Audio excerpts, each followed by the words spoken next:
What if Alastor was manipulated from the very beginning and never realized it?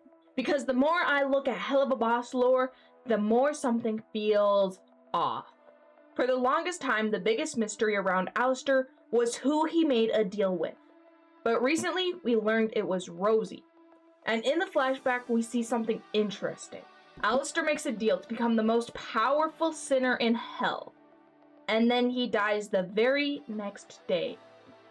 Hold on, you make a deal with the demon and immediately die? That timing is suspiciously convenient. And a lot of fans have noticed this too. The most popular theory right now is Rosie put a hit on Alastor, and the imps from Helluva Boss carried it out. But there are two problems with that. Actually, three. First problem. In the flashback, we didn't see imps. We see a dog and human legs. Second problem. If Rosie planned his death, why does Alastor still have deer antlers? His design supposedly came from being mistaken for a deer when he died. That doesn't line up with a planned assassination. The third problem. This theory ignores another suspect entirely. The perfect person to kill Alastor is right in front of everyone and nobody's noticed. So let's talk about the possible killer first. Hello dumpster cats, and welcome to the first real theory video on the channel. And trust me, this one is crazy. I'm gonna still run with the idea that Rosie put a hit on Alastor, but I don't think the imps did it. But if the imps didn't kill Alastor, who did? I'll give you a few hints. He's human, specifically a hunter, and not just any hunter, a cannibal. A Helluva Boss character that actually played a pretty major role in the episode. Got your guess? Well, the answer is Ralphie from episode 1. Let's look at that resume. Cannibal, hunter, father of 2. Honestly, that's already a terrifying LinkedIn profile, but it also makes for the perfect middleman. Because someone like Ralphie, who's a cannibal, could potentially communicate with Rosie, the one literally in charge of cannibals, through supernatural means.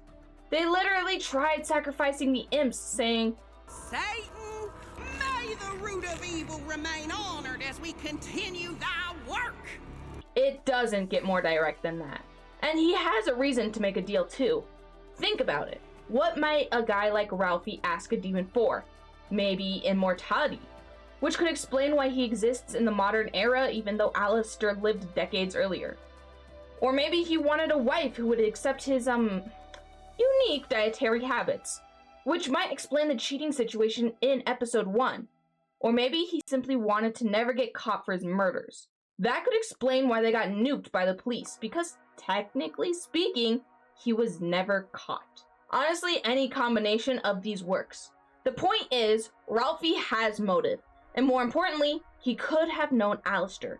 Imagine it, 2 serial killers bonding, lying to police together, helping hide each other's bodies, sharing roasted human meatloaf, you know, normal friend activities.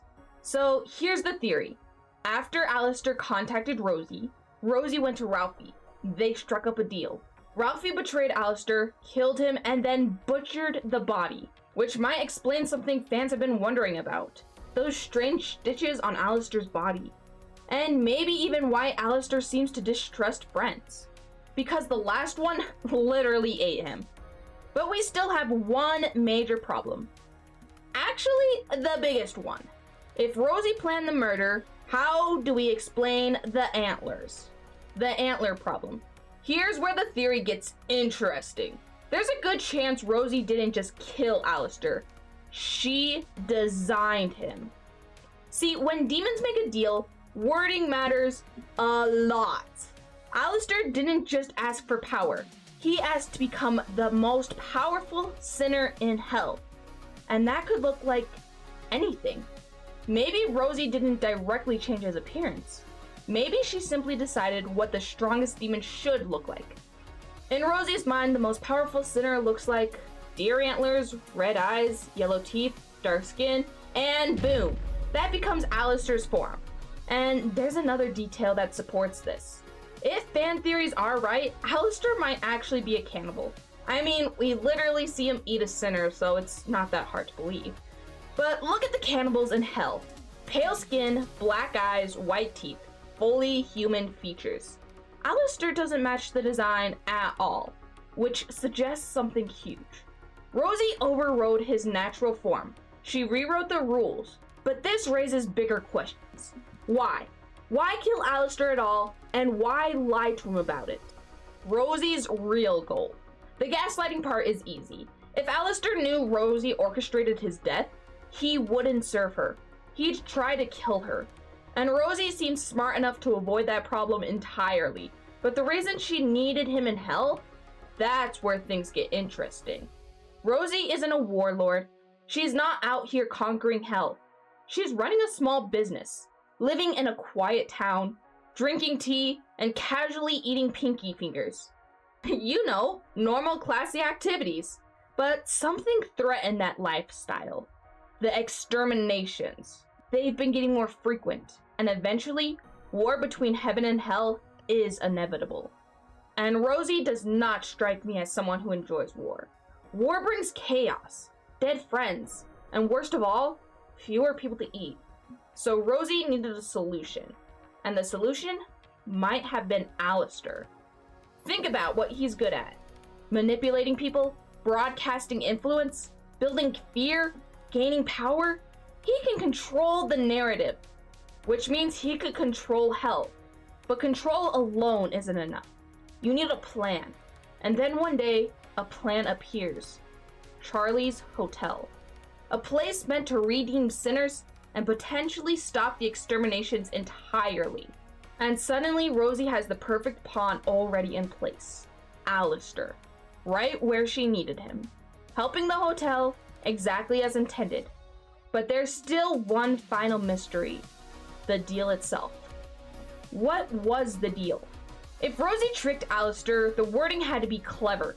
She couldn't just say, help sinners in hell, because Alastor would immediately realize that requires being in hell. And Alastor isn't exactly the type to schedule his own death. But there's another clue. The body we see Alastor dragging before he dies. Alastor seems like the type of person who would want to finish a deal as fast as possible. So what if the deal involved killing someone specific? Maybe something like restore balance where cruelty thrives. Rosie meant heaven and hell, but Alastor interpreted it as killing criminals on Earth. Or maybe remove the worst predators from the board. Rosie meant future threats to hell, but Alastor thought she meant human monsters. Either way, the corpse he was dragging might have been his final task, which means the moment he finished his job, his side of the deal would have been complete. So to keep him from finishing his side of the deal, and also to get him down to hell faster, she had him killed the very next day. Very convenient. But honestly, my favorite version of the theory is much simpler. Maybe Rosie just told Alastor, be a good person. And in Alastor's twisted mind, the best way to do that was killing the worst people imaginable. Classic Alastor logic. If you enjoyed today's theory, leave a like, comment, and subscribe. And let me know what you think the deal was. With so many possibilities, the truth might be even crazier. And if you want to see more theories about indie animations like Hazbin Hotel and Helluva Boss, stick around, because we're just getting started, Dumpster Cats.